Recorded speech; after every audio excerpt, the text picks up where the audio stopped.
Salam, salam sejahtera kami ucapkan kepada Bapak Ibu yang diberkati oleh Tuhan. Kembali lagi bersama kami di acara 10 menit memahami pelajaran sekolah Sabat. Kita telah tiba di pelajaran yang ke-10, yaitu dengan judul penipuan terakhir setan. Ayat inti, kuduskanlah mereka dalam kebenaran, firman-Mu adalah kebenaran. Yohanes 17 ayat 17. Latar belakang dari ayat inti kita ini adalah Yesus sedang mendoakan murid-murid dan seluruh orang percaya. Kita boleh nanti baca dalam Yohanes pasal 17 ayat yang pertama hingga ayat yang ke-20 ya. Jadi di Yohanes pasal 17 ayat yang pertama dikatakan di sana bahwa Yesus sedang berdoa kepada Bapa untuk murid-murid boleh dikuduskan di dalam kebenaran firman Tuhan. Untuk dalam hal apa? Karena murid-murid mereka ini adalah pembawa kebenaran firman Tuhan. Atau mereka ini dipanggil untuk menjadi penginjil. Oleh karena itu Yesus berdoa bagi mereka. Supaya apa? Supaya mereka boleh hidup kudus atau dikuduskan di dalam kebenaran firman Tuhan. Oleh karena itu ayat inti kita sekali lagi mengatakan bahwa kuduskanlah mereka dalam kebenaran. Firman-Mu adalah kebenaran. Pelajaran sekolah Sabat kita, saya ambil 5 pelajaran. Ada 5 pelajaran dari pelajaran sekolah Sabat kita dari pelajaran yang ke-10 ini. Ya. Nah, saya sudah merangkumnya. Nah, jadi pelajaran yang pertama adalah hati-hati dengan ajaran dari Mesias-Mesias dan nabi-nabi palsu. Kita boleh temukan di pelajaran hari Minggu ya.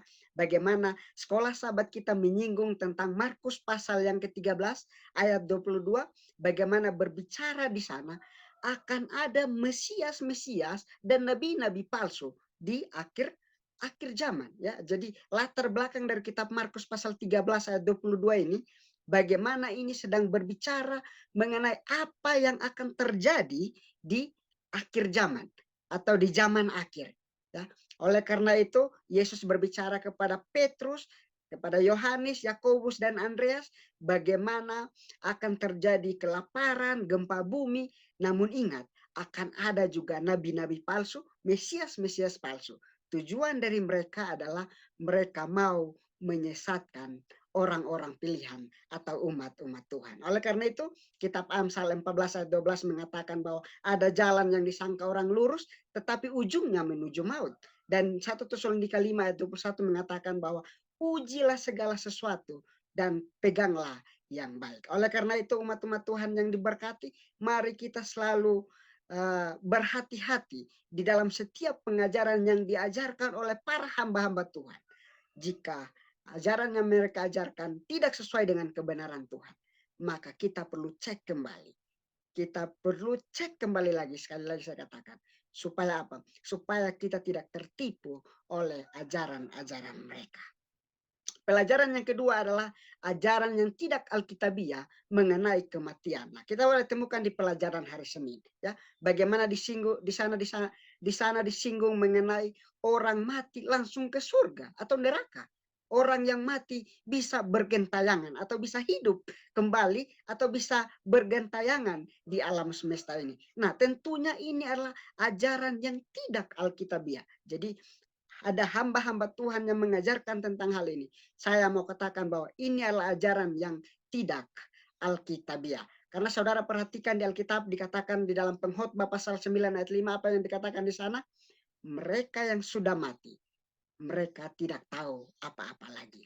Dan lebih jelas Pengkhotbah 12 ayat 7 mengatakan bahwa ketika orang mati, tubuhnya akan kembali menjadi debu dan rohnya atau nafasnya kembali kepada Allah. Dan di dalam perjanjian baru dikatakan dalam Yohanes 1 Tesalonika 4 ayat 16 dan 17 dikatakan di sana bahwa ketika Yesus datang, barulah orang yang sudah meninggal ini akan dibangkitkan untuk menyongsong Yesus masuk ke dalam kerajaan surga. Jadi sekali lagi ajaran tentang orang yang mati langsung ke surga dan ke neraka, orang yang mati bisa bergentayangan, itu adalah ajaran yang tidak alkitabiah.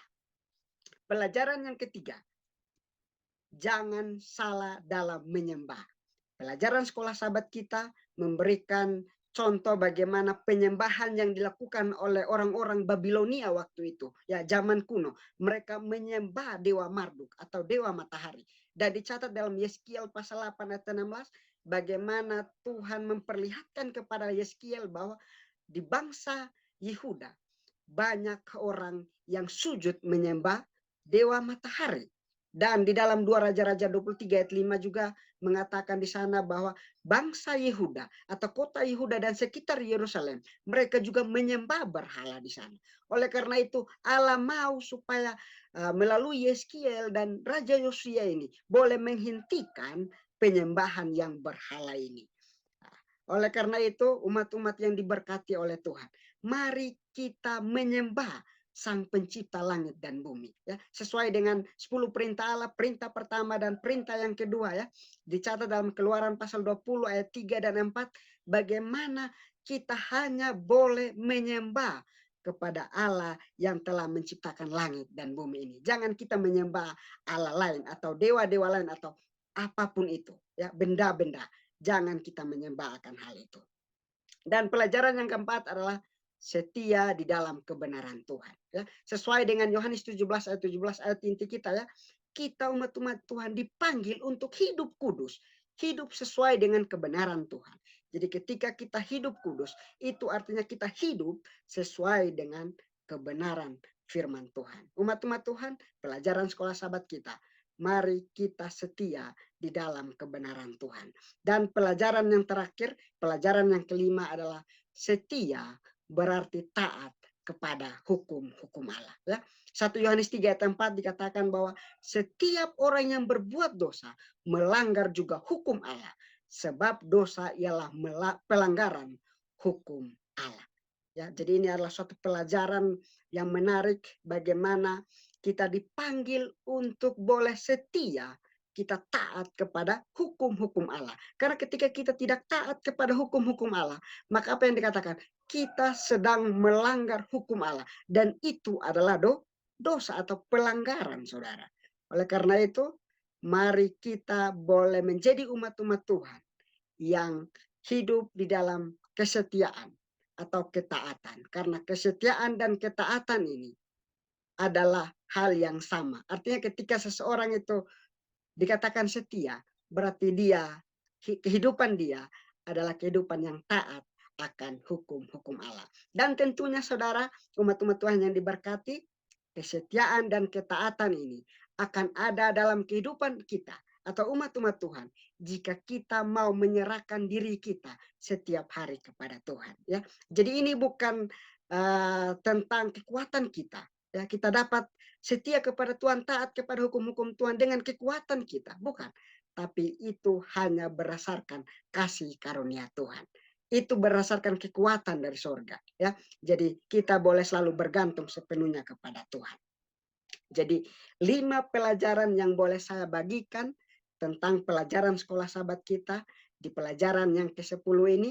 Yang pertama adalah mari kita berhati-hati dengan ajaran dari Mesias-Mesias atau nabi-nabi palsu. Dan yang kedua adalah ada ajaran yang tidak alkitabiah mengenai kematian adalah orang yang mati langsung ke surga dan neraka, orang yang mati bisa bergentayangan.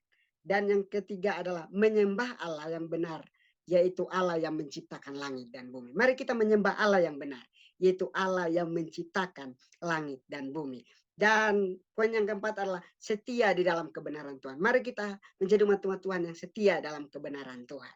Dan yang terakhir adalah mari kita menjadi umat-umat Tuhan yang setia, berarti kita taat kepada hukum-hukum Allah.